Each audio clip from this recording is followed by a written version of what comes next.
Today's episode is made possible by all of our amazing patrons. Patreon is a site where you guys can support me to do the work that I do in the keto space and beyond. You can adjust your contribution at any time, and you can find out more by going to healthfulpursuit.com/community.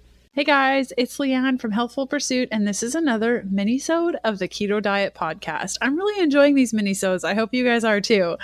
You can grab today's podcast extra, which includes a little guide of everything that I'm about to chat with you today, by going to healthfulpursuit.com/podcast/X7. Today, I want to chat about staying motivated or changing the way that we view motivation.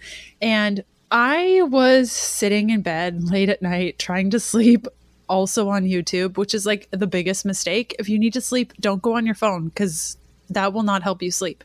Anyways, so I'm sitting on my phone and I'm watching all these YouTube videos, and a video by Mel Robbins came up on my screen.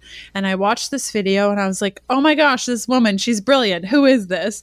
I ended up getting her book, which I got an audiobook version so I could listen to it super fast.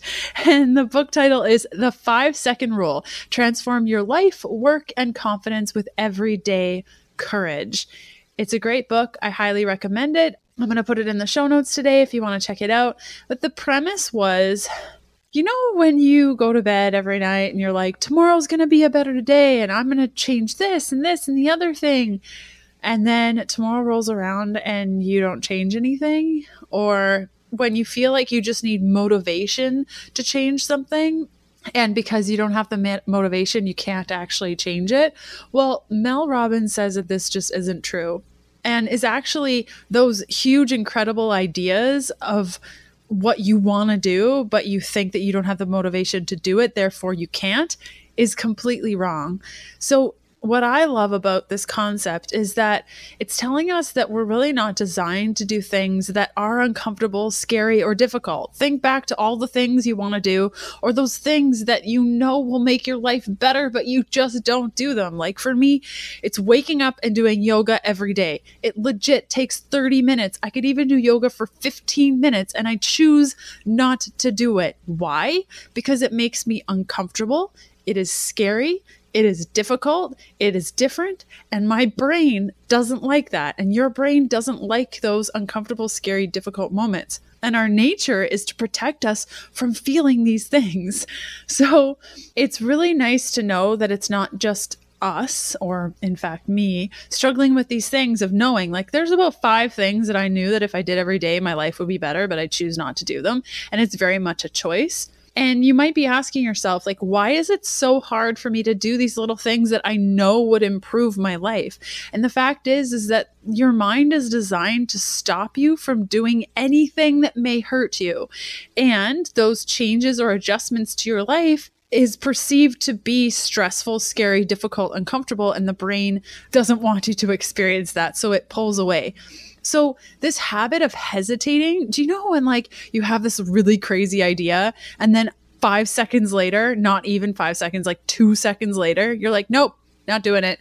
This habit of hesitating, that small little moment of hesitation sends a stress signal to the brain, and it perceives this stress and then stops us from doing that crazy awesome idea that we had in the first place. And in her book, she very greatly shows that we can trace every problem of ours to our silence or hesitation. Like when you're in a meeting and you want to speak up, but you hesitate because you're afraid of what people might think about your thought, or when you have this crazy idea that you really want to pursue and then you hesitate and then all these crazy stories come in your brain, you are never going to feel motivated. Okay, so that's a big thing, and something that I've noticed in a lot of the stuff that I do, like the bold things that I do, or even the tiny little things that were really scary.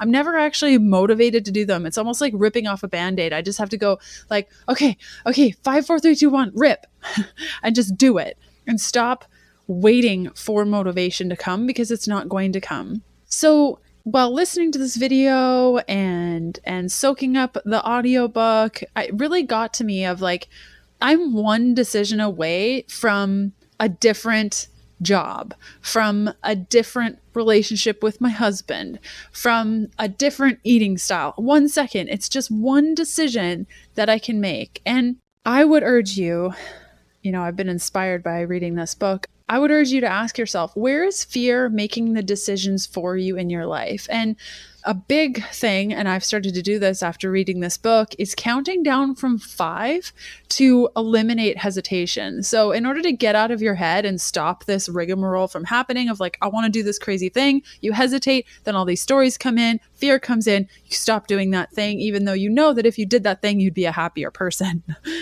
So once you have the knowledge of what to do, and you can do this by making a list of the little things that you know will completely change your life, like in my example, doing yoga every morning for 30 minutes, and do it without thinking. So in the morning, when I'm in bed, I count down from 5. 5, 4, 3, 2, 1. And I jolt out of bed, I grab my yoga mat, I put it outside, and I start doing yoga. I do not hesitate. And I've been practicing this now for 2 weeks. And I'm blown away at what the 5, 4, 3, 2, 1 countdown can do to interrupting our habit loops.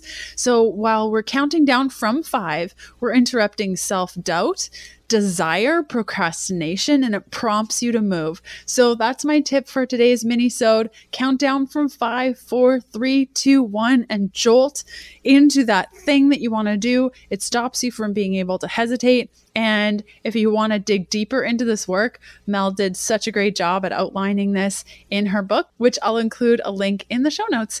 So I will see you guys on Sunday. Bye. Thanks for listening to the Keto Diet Podcast. Join us again next Sunday to discover more Keto for Women secrets for your fat-fueled life. The Keto Diet Podcast, including show notes and links, provides information in respect to healthy living, recipes, nutrition, and diet, and is intended for informational purposes only. The information provided is not a substitute for medical advice, diagnosis, or treatment, nor is it to be confused as such. We cannot guarantee that the information provided on the Keto Diet Podcasts reflects the most up-to-date medical research. Information is provided without any representations or warranties of any kind. Please consult a qualified physician for medical advice, and always seek the advice of a qualified healthcare provider with any questions you may have regarding your health and nutrition program.